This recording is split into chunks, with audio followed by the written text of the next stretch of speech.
Hello my lovely student, this is Mansi. Welcome back to the channel. Now we are going to start with our chapter number 13. So ये इस chapter का introduction होने वाला है. वैसे तो इस चैप्टर में देखो फॉर्मूले सबसे ज्यादा मेन है जो आपको अच्छे से आने चाहिए, बट इंट्रोडक्शन में हम और भी चीजें डिस्कस करेंगे जो कि एक्सरसाइजेज में यूज होंगी. So let's get started. सबसे पहले अगर हम बात करें तो ये सरफेस एरिया और वॉल्यूम होता क्या है. 9th क्लास में भी हमने सेम चैप्टर किया है, वहां पे हमने समझा था क्या होता है. एक बार रिवाइज कर लेते हैं. सो एरिया, सरफेस एरिया नहीं, सिर्फ एरिया की अगर हम बात करें. सो अगर मेरे पास कोई चीज है, फॉर एग्जांपल ये है, ठीक है. अब अगर मैं इसको कहीं रखती हूं तो ये कुछ स्पेस लेगा. जैसे अगर मैंने अपने हाथ पे भी रखा है तो ये जितनी जगह ले रहा है वो उतना ये एरिया ऑक्यूपाई कर रहा है. जब हम बात करते हैं सरफेस एरिया की, सरफेस का मतलब क्या है. जैसे ये क्यूबॉइड है मेरे पास, अब ये जितने भी इसके फेसेस है ये सारा इसका सरफेस है. अब मैं ये सारे फेसेस अगर ले लूं सो मैं इसका सरफेस एरिया निकाल रही हूं कि इस ऑब्जेक्ट का जो सरफेस है उसका क्या एरिया है. समझ में आया. तो वो हमारा होता है सरफेस एरिया. अब अगर हम बात करें वॉल्यूम की, तो वॉल्यूम क्या होता है. अब जैसे यहाँ पे आपको देख सकते हो अंदर इसमें स्पेस है, सो मैं इसके अंदर कुछ सामान डाल सकती हूँ, पानी भर सकती हूँ, मार्बल्स रख सकती हूँ, पेन्स रख सकती हूँ. सो इसके अंदर किसी चीज, कितनी ज्यादा चीज रख सकते हो, मतलब इसकी कितनी कैपेसिटी है, वो हो गया इसका वॉल्यूम. जैसे अगर मैं इसमें पानी भर रही हूँ तो कितना पानी आएगा, वो इसका वॉल्यूम है. Got it. सो ये मेन डिफरेंस समझ आ गया हमें. सरफेस एरिया क्या होता है और वॉल्यूम क्या होता है. एक एक करके अभी हम इसके फॉर्मूलाज भी डिस्कस करेंगे, बट उससे पहले हमारे पास है surface area of a combination of solid. अब आपके पास क्वेश्चंस किस तरह से आएंगे, जैसे आपको बता दिया कि एक कोन है एंड उस कोन के नीचे एक हेमिस्फेयर है. अब इस पूरे सॉलिड का निकालो सरफेस एरिया. कितना मुश्किल है, बिल्कुल भी नहीं. क्या करना है हमें, यहाँ पे ये जो हमारा कोन है इसका निकाल देंगे हम surface area. So surface area of cone plus नीचे हमारे पास एक हेमिस्फेयर है, सो प्लस हो जाएगा सरफेस एरिया ऑफ हेमिस्फेयर.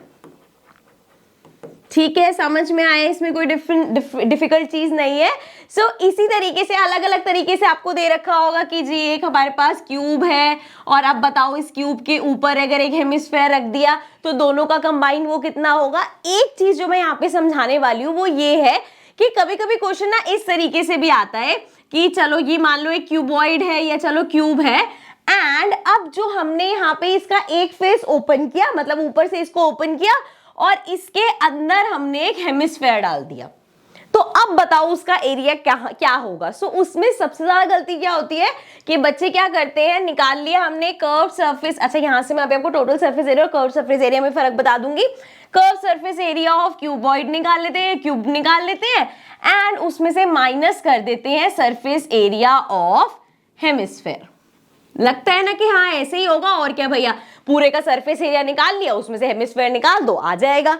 नहीं, ये चीज नहीं होती. बिकॉज अभी मैंने समझाया जब हम सरफेस एरिया की बात करते हैं, जैसे अगर मैं यहाँ पे अगेन इस क्यूबॉइड को देखूं तो मैंने जब एरिया निकाला ना तो मैंने इसके सरफेस का निकाला, इसके अंदर का कुछ एरिया नहीं, सिर्फ सरफेस का. तो कोई चीज अगर उसके अंदर गई है तो भैया उसका एरिया भी साथ में जुड़ जाएगा, क्योंकि अभी तक तो हम मानने चलो वो हॉलो है या भरा हुआ है जैसा भी है, हमने उसके अंदर की कैपेसिटी नहीं निकाली, हमने इसका सरफेस का एरिया निकाला. तो जब इस तरह की चीज होती है कि जी आपके पास क्यूब है और उसके अंदर कोई चीज फिट कर दी है, तो हम उसमें से ये टॉप हटा देते हैं, जितना भी टॉप का एरिया जाता है वो जब क्वेश्चन करेंगे तो समझ में आ जाएगा. अभी मैं मोटा मोटा समझा रही हूँ.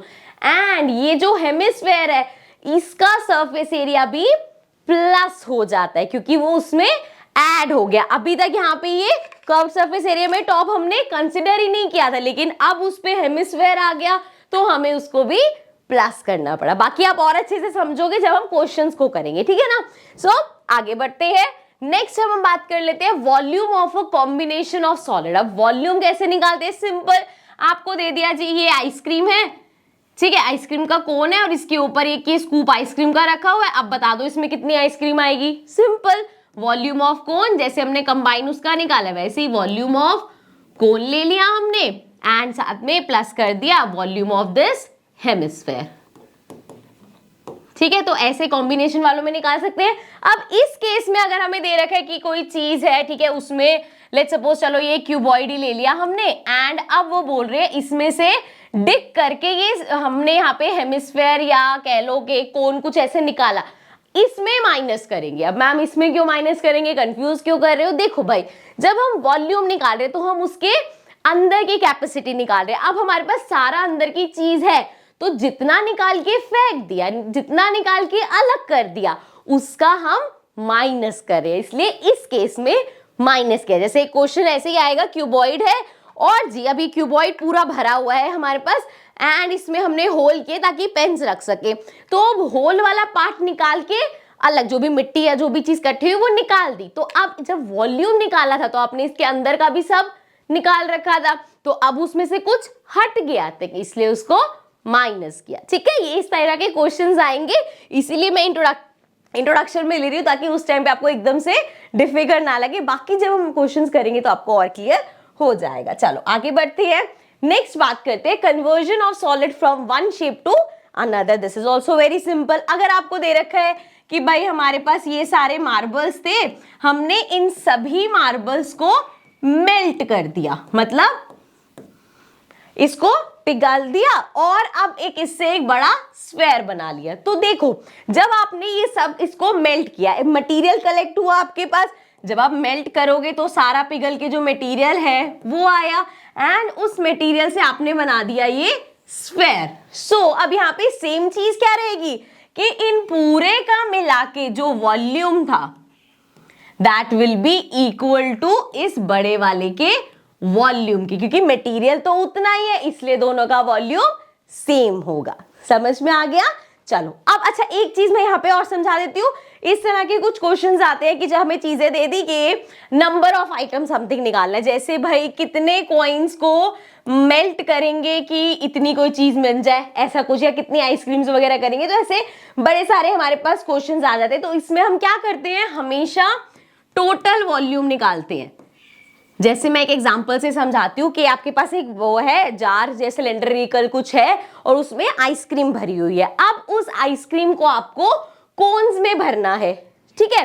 अब बताओ जी आपको कितने नंबर ऑफ कोन्स हम उस आइसक्रीम से भर सकते हैं। तो हम कैसे निकालेंगे, पहले हम निकालेंगे टोटल वॉल्यूम ऑफ आइसक्रीम के, टोटल आइसक्रीम है कितनी, उसको डिवाइड कर देंगे वॉल्यूम ऑफ वन कोन से, कि भैया एक कोन में कितनी आइसक्रीम डलेगी। जैसे कि अगर आपके पास टोटल 100 ml आइसक्रीम है और एक जो हमारा कोन है उसमें 5 ml आइसक्रीम डल रही है, तो नंबर ऑफ कोन्स कैसे निकालेंगे, 100 divided by 5, that means 20 cones उस आइसक्रीम से हम भर सकते हैं।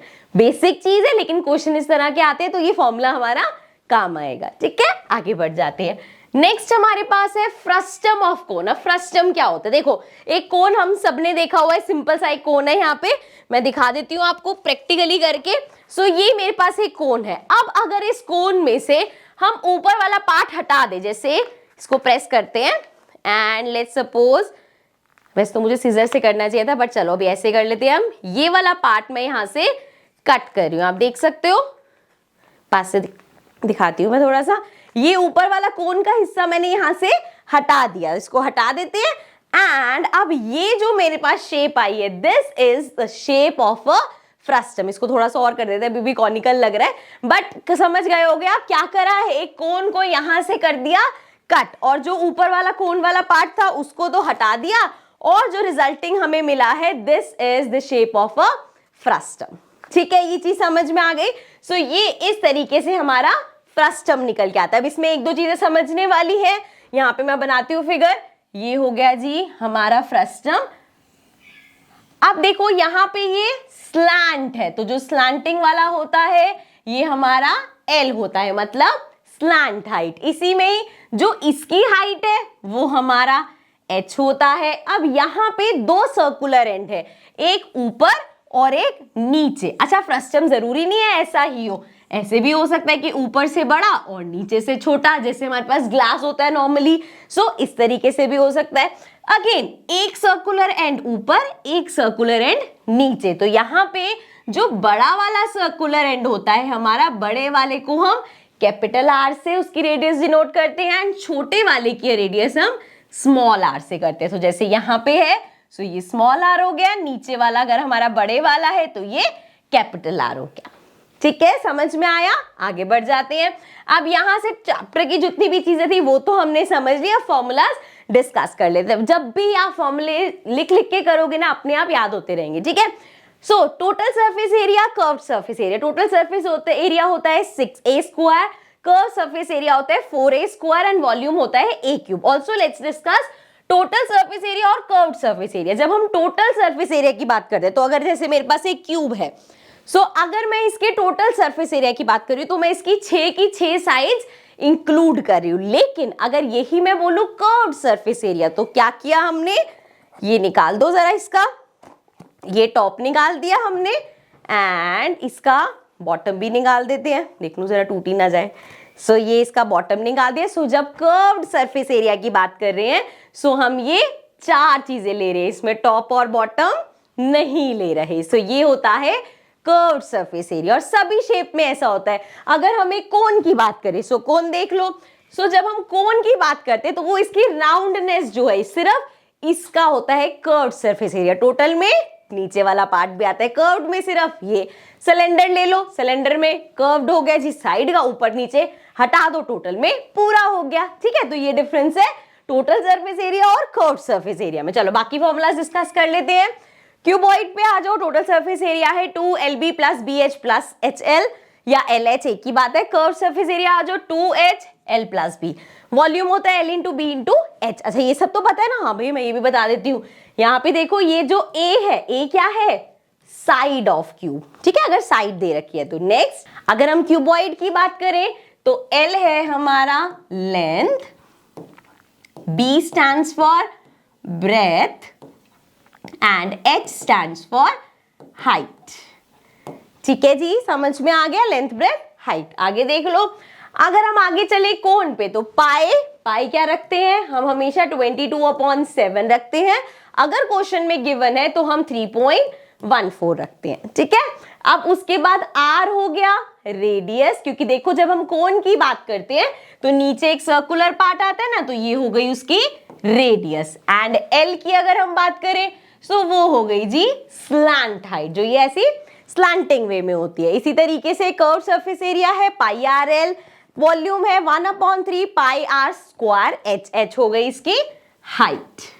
ठीक है, सो बहुत बार क्वेश्चन में ऐसे होता है, आपको दे रखी है height of the cone. Height मतलब ये दे रखा है आपको, हाइट दे रखी है। जब स्लैंट हाइट होगी तो मेंशन होगा जी L दिया हुआ है, स्लैंट हाइट दी हुई है। ठीक है, इसका भी ध्यान रखते हैं। आगे बढ़ जाओ। सिलेंडर में again total surface area 2πr, r plus h। R हो गया जी रेडियस, H हो गई हाइट। ठीक है, इस तरीके से भी लिख सकते हैं, ऐसे भी मेंशन करने का तरीका है, कैसे भी लिख सकते हो। Then curve surface area 2πrh, volume हो गया πr स्क्वायर h। नेक्स्ट आ जाते हैं स्फेयर की बात करें, so total surface area 4πr square and curve surface area 4πr square. दोनों सेम क्यों है? क्योंकि एक स्फेयर है, पूरी एक बॉल की तरह, उसमें से कर्व निकालो टोटल निकालो सेम ही होगा। क्या डिफरेंस है? कुछ भी नहीं, कुछ टॉप बॉटम है ही नहीं क्योंकि। ठीक है ना। वॉल्यूम की बात करें तो 4/3 πr क्यूब। नेक्स्ट हमारे पास है hemisphere, total surface area 3πr, curve surface area 2πr। अब इसमें अलग क्यों हो गया? क्योंकि जब स्फेयर है तो आप आधा बॉल ले रहे हो, लेट्स सपोज। सो उसमें क्या है, जब आप वैसे बात करोगे तो यहाँ पे आप नीचे वाला जो एक सर्कुलर पार्ट है उसको भी इंक्लूड कर रहे हो टोटल सरफेस में। एंड अगर नीचे से वो ओपन है, जैसे एक कटोरी बॉल होता है, बाउल जो होता है हमारा, उसकी अगर हम बात करें तो वो एक साइड से ओपन होती है। तो कर्व सरफेस एरिया मतलब पूरा सराउंडिंग का, बाकी नीचे वाला बॉटम नहीं। सिमिलरली वॉल्यूम है 2/3 πr क्यूब। लास्ट हमारे पास है फ्रस्टम के फॉर्मूलास, थोड़े से बड़े हैं पर डिफिकल्ट नहीं है। Total surface area I don't think हमने ये चैप्टर में यूज करने वाले हैं, but still you should know πr square plus pi capital R square plus pi L R capital R plus small r। ठीक है, कर्व सरफेस एरिया की बात करें तो पाई L एंड ब्रैकेट में R plus small r। Volume की बात करें 1/3 πh, ब्रैकेट में कैपिटल R का स्क्वायर, फिर जी प्लस कर रहे हैं स्मॉल r का स्क्वायर, फिर दोनों को मल्टीप्लाई मतलब प्लस बड़ा वाला आर और छोटा वाला आर, ठीक है। सो ये हो गए फॉर्मूलाज। इसके साथ हमारे चैप्टर का इंट्रोडक्शन होता है complete. Thank you so very much for watching this video. I hope video आपके लिए हेल्पफुल रही हो एंड इसके बाद एक्सरसाइजेस के क्वेश्चन भी आपको ईजी लगे और चैप्टर में कोई भी प्रॉब्लम ना हो। So now I see you in the next video. Also do let me know in the comments down below. मेरे पास काफी मैसेजेस आ रहे हैं कि इस चैप्टर के एग्जाम्पल्स कराओ। सो आप लोग मुझे बताओ, I should first do the examples of this chapter और I should start with next chapter circles, ठीक है। So do let me know in the comments below. I will see you all in the next video. Till then, take care and bye bye.